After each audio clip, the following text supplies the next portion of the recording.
자, 안녕하세요. 성공국어 공선생입니다. 자, 오늘은 김서월의 가는 길, 이 지문을 이제 제대로 공부를 하다 보면 고등학교 내신 대비할 때도 굉장히 유리하게 준비를 할 수 있겠고요. 그리고 이게 굉장히 자주 나오는 지문이다 보니까 모의고사나 수능 대비에도 아주 유용한 지문이기 때문에 꼭 한번 들어주셨으면 좋겠습니다.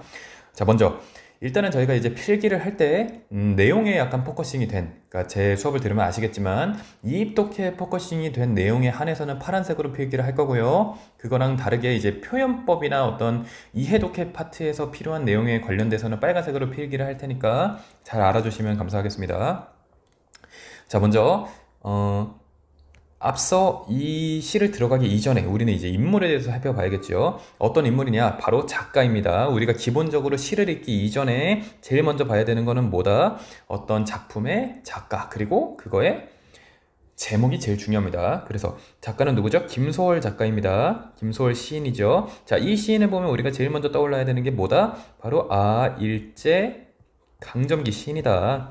당연히 이러한 생각을 기본적으로 깔고 가면 되겠습니다. 자, 일제강점기 시인이네 하고 넘어갈 게 아니고 일제강점기 시, 그러면 일제강점기에 쓰인 시들의 특징이 무엇이냐? 그러면은 당연하게도 모두가 알고 있겠지만 일제시대에 대한 저항감 또는 그 저항을 하지 못하는 자신에 대한 부끄러움, 대표적으로 누가 있죠? 윤동주 시인이 있겠죠.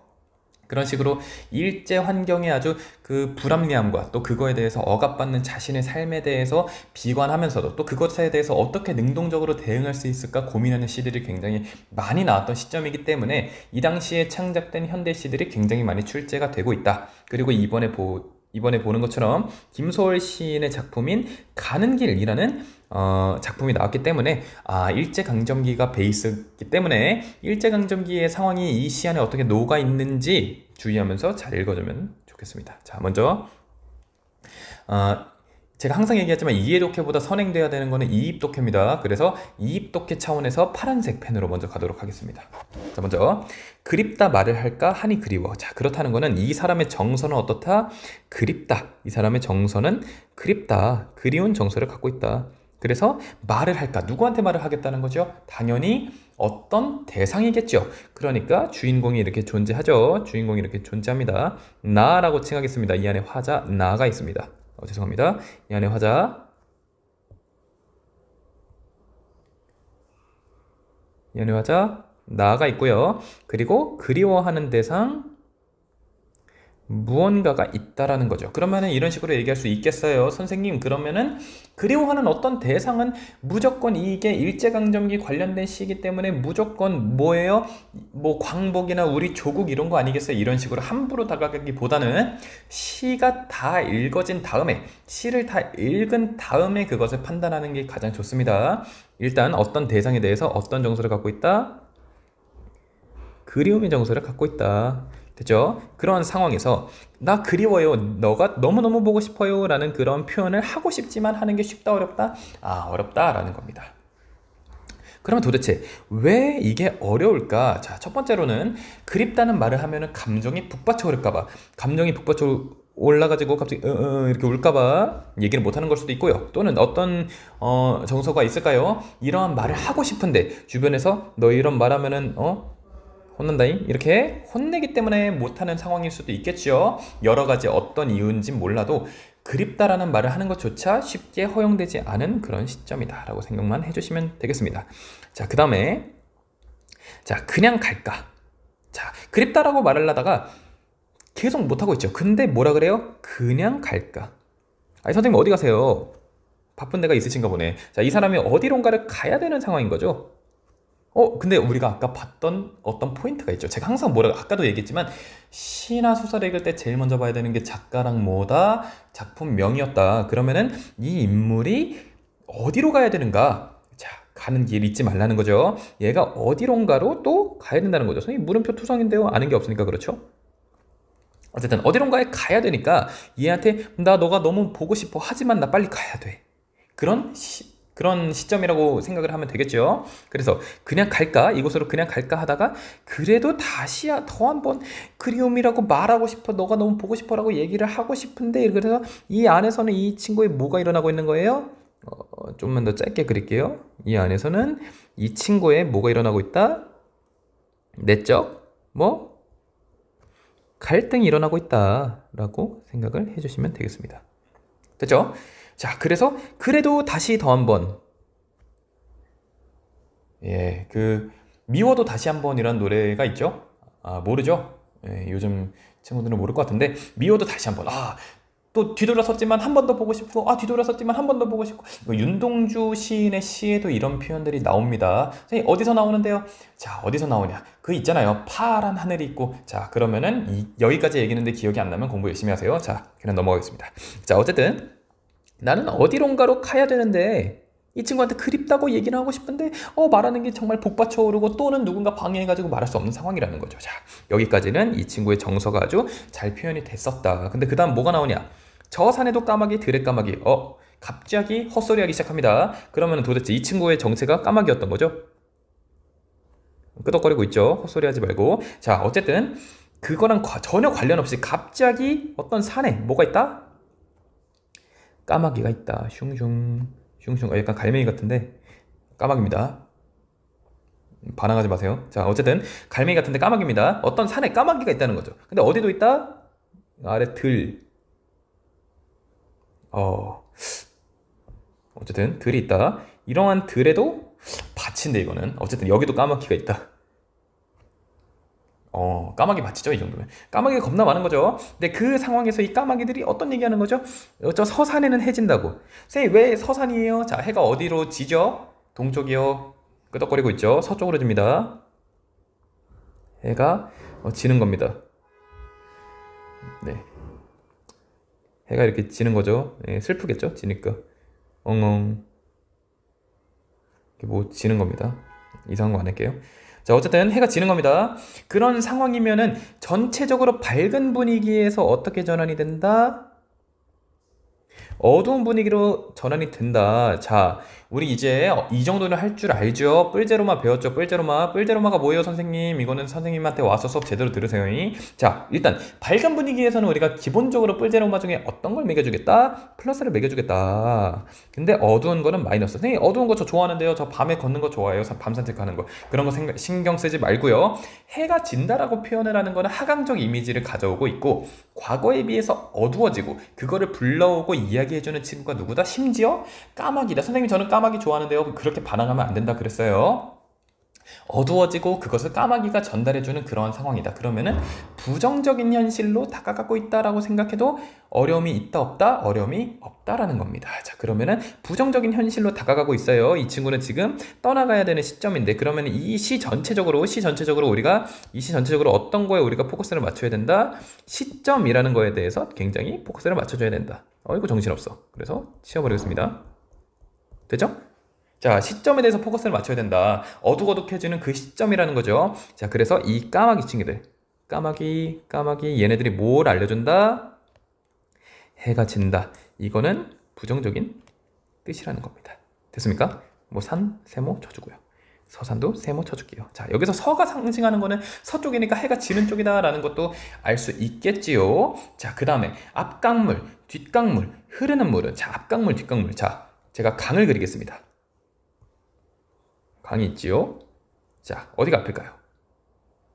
얘를 앞으로 쳐봅시다. 앞강물, 뒷강물. 얘가 앞강물이니까 어디로 가겠어요? 물은 일로 가겠죠.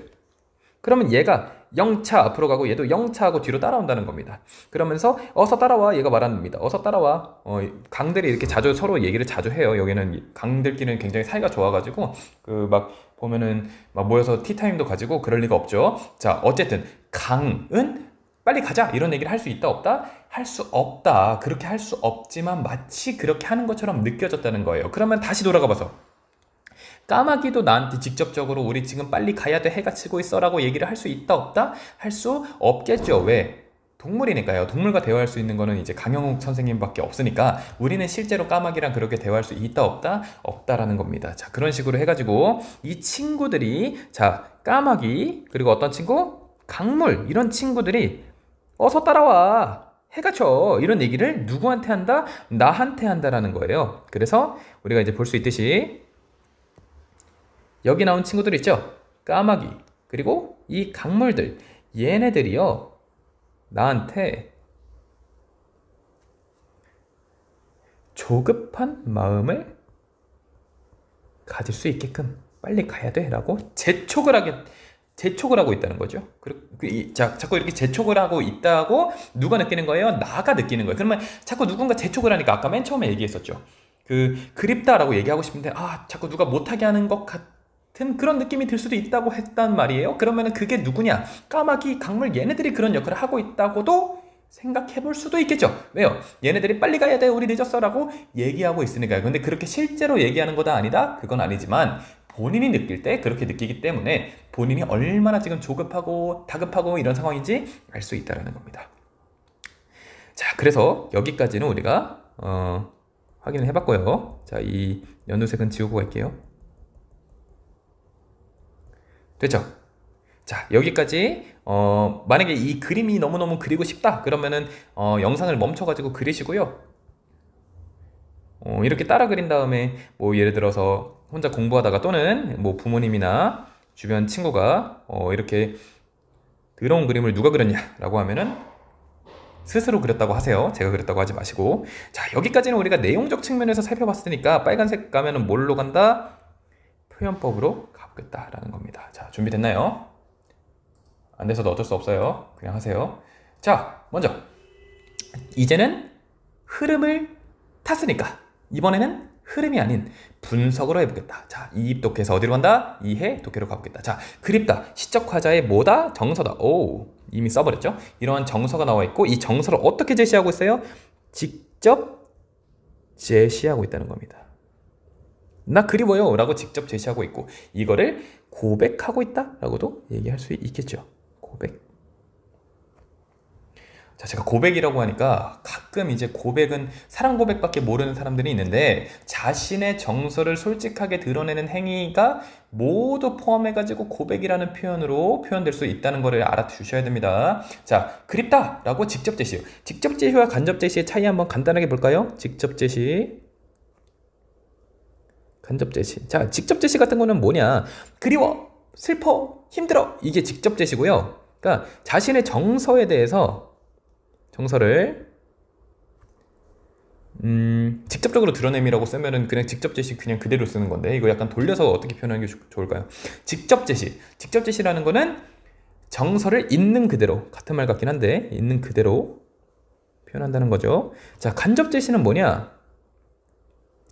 정서를 행위 또는 행동이겠죠. 행위나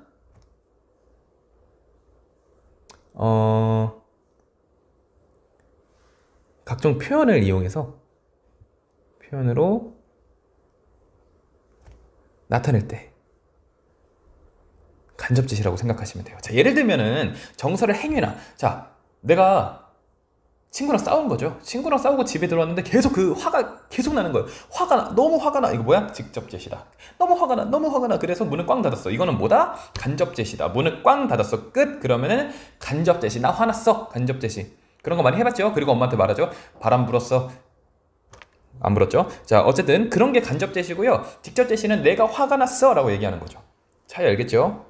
자, 일단 냅둘게요. 자, 그게 직접 제시의 개념이고 그립다라고 했으니까 뭐다? 직접 제시다. 그럼 얘가 간접 제시로 치환이 되면 어떤 게 있다? 그립다 이런 게 아니고 그가 보고 싶어서, 아니지, 그가 보고 싶어서도 너무 직접적이죠. 어떻게 해볼까요? 그가 쓴 편지를 들여다보았다. 눈물이 또르르 흘렀다. 이런 느낌이죠. 네, 차이를 알겠죠? 자, 그 다음에 말을 할까? 하니 그리워. 말을 할까? 하니 그리워. 자, 말을 할까? 하니 그리워. 자, 하니. 뉴지스의 하이보예요. 그 한이 아니에요. 자, 이 한이가 말을 할까 하니 그리워가 아니고 한이가 어디로 와 있어요? 밑에 나와 있으니까 이거를 뭐라 불러요? 행간 뭐다? 걸침이다. 자, 행간 걸침이다. 왜? 행간 걸침을 사용해서 뭘 우리가 느낄 수 있어요? 봐, 말을 할까? 하니까 그립네. 뭐가 다른지 알겠다. 말을 할까 하니 그리워. 근데 우리가 친구가 이제 이에 고춧가루가 낀 거야. 고춧가루가 껴가지고 말을 해주긴 해야겠어. 왜? 그 친구가 좀 이따 소개팅이 있다는 겁니다. 다른 옆에 학교랑. 자, 그래가지고 가서 친구야 너 이에 고춧가루 꼈어? 라고 얘기를 해주고 싶은데 막 얘기하기가 약간 사이가 서먹해질 것 같아가지고 말을 할까? 아니야, 참을까? 이렇게 보통 이제 우리가 생각을 하지, 말을 할까? 아니, 참을까? 이렇게 얘기하지는 않는다는 거죠. 그런 우리가 실제로 얼마나 망설이고 있는지가 잘 드러날 수 있다는 겁니다. 망설임의 정서가 잘 드러날 수 있는 효과라는 거죠. 됐습니까? 됐습니까? 자, 그 다음에 한 번 더죠? 그냥 갈까? 또 망설이는 거예요. 어우, 답답해 죽겠죠? 그래도 다시 더 한 번, 점점점점점점점점점. 자, 이거는 뭐라 불러? 생략법이라고 부르겠다는 겁니다. 생략법은 뭐냐? 이 뒤에 하고 싶은 말이 있는데 패스했다는 거예요. 다시 더 한 번 얘기해볼까? 라는 말을 싹 생략해봤다는 겁니다. 자, 그 다음에 저 산에도 까마귀, 들에 까마귀. 자, 이거는 어둡고 슬픈 이미지의 까마귀로 대표해가지고 이 얘네들이 뭘 나타내고 있는 거야? 이별의 정서를 나타내고 있다. 간단하죠? 아까 했던 얘기라서 그냥 쓰는 겁니다. 한 번 더. 그리고 이 친구들은 자, 약간 부정적인 대표격이 까마귀라고 제가 아까 얘기를 했었죠. 부정적인 대표격이 까마귀라고 얘기를 했는데 이 친구들이 이 주인공, 그러니까 나라는 사람한테 감정의 변화를 유도할 수 있을까요? 감정의 변화는 극적인 변화, 아주 막 극단적인 변화가 아니더라도 약간 이 까마귀 보면서 어떤 아우 나 너무 급해, 아니면 나 너무 힘들어, 너무 슬퍼, 이런 정도의 감정을 유도할 수 있지 않을까요? 그런 대상에 대해서 우리는 뭐라고 부르기로 했다? 객관적 뭐? 상관물이다. 처음 듣는 거 아니죠? 자, 여기서 우리가 이제 고민에 빠지는 거. 선생님, 감정이입의 대상은 안 되나요? 아, 감정이입 때 객상 한번 잡아주겠습니다. 객상이 뭐죠? 객관적 상관물입니다. 자, 먼저 객상이 좀 더 넓은 범위예요. 자, 이거는 한 번에 그려줄게요. 객상이 더 넓은 범위가 되겠고요. 그 안에 뭐가 있다? 감정, 이입이 있다. 이게 무슨 말이냐? 감정이입이라는 거는 나랑 같은 어떤 상황이어야 되는 거예요. 내가 그 친구한테 너도 나처럼 힘드니? 약간 이래야 되는 거예요. 예를 들어서 내가 시험을 망치고 이제 집에 가고 있습니다. 자, 이것도 이런 식으로 그냥 뭐 펜질 안 하고 그냥 얘기하면은 또 집중 안 하고 멍 때리고 있으니까 그려줄게요. 내가 이제 시험을 망쳤습니다. 이제 시험지를 받았어요. 시험지를 받았는데 몇 점이냐? 빵점입니다. 이거는 슬퍼할 가치도 없어. 자, 시험 너무 열심히 봤는데 52점. 현실적이야. 자, 그러면 기분이 근데 이날 아침에 굉장히 쨍쨍했다는 거죠. 해가 쨍쨍쨍쨍 이랬다는 거죠. 근데 이 친구가 이제 집에 가려고 하니까 이제 집에 가야지 하면서 엄마한테 혼나는 거 아니야? 이러고 집에 가는데 갑자기 비가 싹 내립니다. 됐어요? 이 상황에 이제 갑자기 고양이가 나타나요.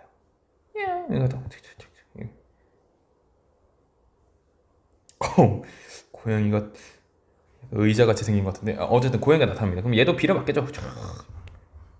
얘도 비를 맞는 상황이라는 거죠. 그 상황에서 우리가 객관적 상관물과 감정이입의 대상을 우리가 나눠가지고 설명을 한번 해보겠다는 겁니다. 자, 객관적 상관물 같은 경우는 어떤 친구가 되냐?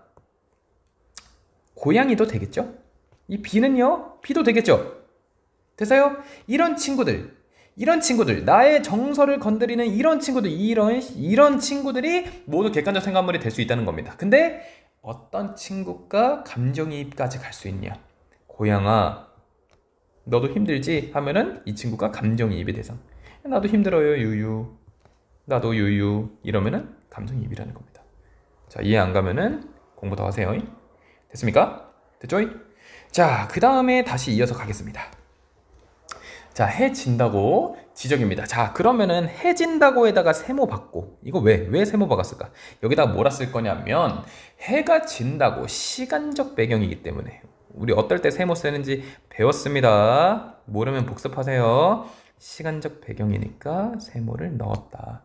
됐습니까? 그러면서 해진다고 빨리 떠나야 돼 라고 재촉을 하고 있다는 겁니다. 그러면서 지적이고 있다는 거죠. 자, 앞강물, 뒷강물. 자, 그러면은 앞강물이 흘러가지고 뒷강물이 아니죠. 뒷강물이 흘러서 앞강물로 된다고 봐야 되나? 이거 좀 기준이 애매하네요.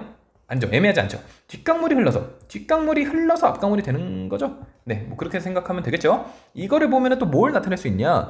얘가 흘러서 얘가 되니까 얘도 뭐다? 얘도 시간적 배경이라고 보긴 좀 어렵네. 얘는 다시 할게요. 이 친구는 이거보다도 뭐가 맞다? 시간의 뭐? 시간의 흐름이다. 이런 식으로 생각해주면 되겠습니다. 됐어요? 됐어요? 시간이 흐름. 왜 앞강물이 흘러가지고 뒷강물로 만나고 이렇게 막 축축축축 흐르는 물 자체가 시간의 흐름을 나타낼 수 있잖아요. 됐죠? 근데 이 흐르는 물의 특징은 뭐냐? 한 개입니다. 한 개, 두 개 아니고 한 개예요. 그 한 개 아니죠. 흐르는 물은 인간이 멈출 수 있어요? 선생님, 저는 수도꼭지 그저 셔터 내리면은 물이 멈추잖아요. 그게 아니고요. 강물 흐르는 거를 멈출 수 있냐는 거죠. 그거는 우리가 막을 수 없기 때문에 인간이 할 수 없는 어떠한 한계, 인간의 의지로 극복할 수 없는 한계를 나타내는 거. 그러면 얘가 어디론가 가야 되는 거, 어디로 떠나야 되는 거. 그러니까 임이라고 하면은 아까 그렸던 우리가 그리워하는 대상과 멀어질 수밖에 없는 그런 상황인 게 아닌가라고 생각하는 거예요. 멀어질 수밖에 없는 어떤 강제성. 왜? 마치 흐르는 강과 같다라는 겁니다. 됐어요? 그래서 빨리 가자 하죠. 흘러도 연달아 뭐 흐릅디다려. 이거는 무슨 말이에요? 띠용. 자, 몰라도 되기는 하는데 이 친구는 뭐냐면요, 흐릅디다 그려의 준말이에요. 흐릅디다 그려. 흐릅디다 그려는 또 뭔데요? 그냥 그런 말이 있다고 생각하세요. 어쨌든 흐릅디다 그려의 준말인데 실제로 이런 식으로 표현하면은 옳지 않은 표현이지만 우리가 시에서만 쓸 수 있는 거 있었어요. 어떤 거? 파란 하늘. 근데 그걸 어떻게 써? 파란 하늘. 근데 그거는 시에서는 허용돼요. 그걸 뭐라 불러? 시적 뭐다? 허용이다. 됐습니까? 됐어요? 이런 식으로 하면은 우리가 이해독해까지 완벽히 끝났습니다. 이해독해까지 완벽하게 끝났어요. 됐죠? 자, 그래서 우리 이제 한 가지 더 해줘야겠죠? 뭘 해줘야 되냐? 핵심 정리 이런 거 해줘야 될 거 아니에요. 자, 이 친구는 일단 자유시이자 어떤 그 형식을 제대로 갖춘 시보다는 자유롭게 쓴 시라고 생각하면 되겠죠? 그리고 정서를 잘 드러낸 서정시다. 됐어요? 그렇게 생각을 해주면 되겠고요. 이 친구의 제재, 그러니까 이 친구에서 사용하고 있는 그 제재는 뭐냐? 가는 길, 즉 임과의 이별에서의 그 슬픔에 대해서 잘 드러내고 있다는 거죠. 그래서 이별의 아쉬움과 그리움, 그 사람과 헤어지는 거에 대한 아쉬움과 그리움, 근데 또 지난 날에 대한 회상에 대해서 이제 그리움이 있다고도 볼 수가 있다는 겁니다. 그래서 이 친구를 딱 정리를 하자면요, 이 친구들은 일제강점기라는 베이스를 조금 넣어서 생각을 해보면, 일제강점기라는 베이스 속에서 근데 일제강점기라는 베이스 넣지 말라 그랬잖아요. 지금 시를 다 읽었기 때문에 이제는 넣으면 되죠. 뭐 지금까지 봤던 우리가 그 표현법들, 그리고 파란색으로 썼던 내용 분석을 일제강점기랑 끼워 맞추면 어떻게 맞아 들어가는지 한번 확인만 해보자는 거예요. 됐어요? 한번 해볼까요? 자, 그래서 이 친구가 아니죠. 죄송합니다. 김소월 시인이 쓴 시 속에서, 이 가는 길 속에서 일제강점기의 그 정보를 조금 더 유입을 해보면은 이 친구가 가야 되는 길이 있다는 거죠. 그러면 가야 되는 길은 어떻게 보면 해가 지고 강제로 가라 그러고 하기 때문에 그렇게 긍정적인 방향성은 아니기 때문에 좀 부정적인 상황이라고 볼 수 있겠죠. 그것을 직접적으로 일제강점기야 라고 할 수는 없겠지만 일제강점기에서 비롯된 어떤 그런 부정적인 정서와 연결이 되어 있지 않을까 하고 상상을 해볼 수 있다는 거예요. 됐어요? 그럼 일제강점기라는 마이너스로 향하는 나는 뭐랑 멀어지고 있는 거예요? 그리움의 대상인 아까 그 무언가. 근데 그립다고 말을 할 만큼 이 친구를 사랑하고 있는 거죠. 그러면은 얘가 아까 말했던 것처럼 뭐 조국이든, 아니면은 더 정확히 말하면은 이런 게 더 맞겠죠. 일제강점기 상황으로 떠나야만 하는, 그렇게 부정적인 미래로 나아가야만 하는 나의 상황에서 과거에 평화로웠던 나의 과거, 그리고 나의 조국, 독립된 그 조국, 거기서부터 내가 떠나가야만 하는데 그립다고조차 말을 할 수 없는 나의 슬픈 정서. 됐습니까? 자, 그래서 오늘의 김소월 가는 길은 여기서 마무리하도록 하겠습니다. 자, 필기 똑바로 하시고 공부 똑바로 하셔서 좋은 결과 있으면 좋겠습니다. 열심히 하세요.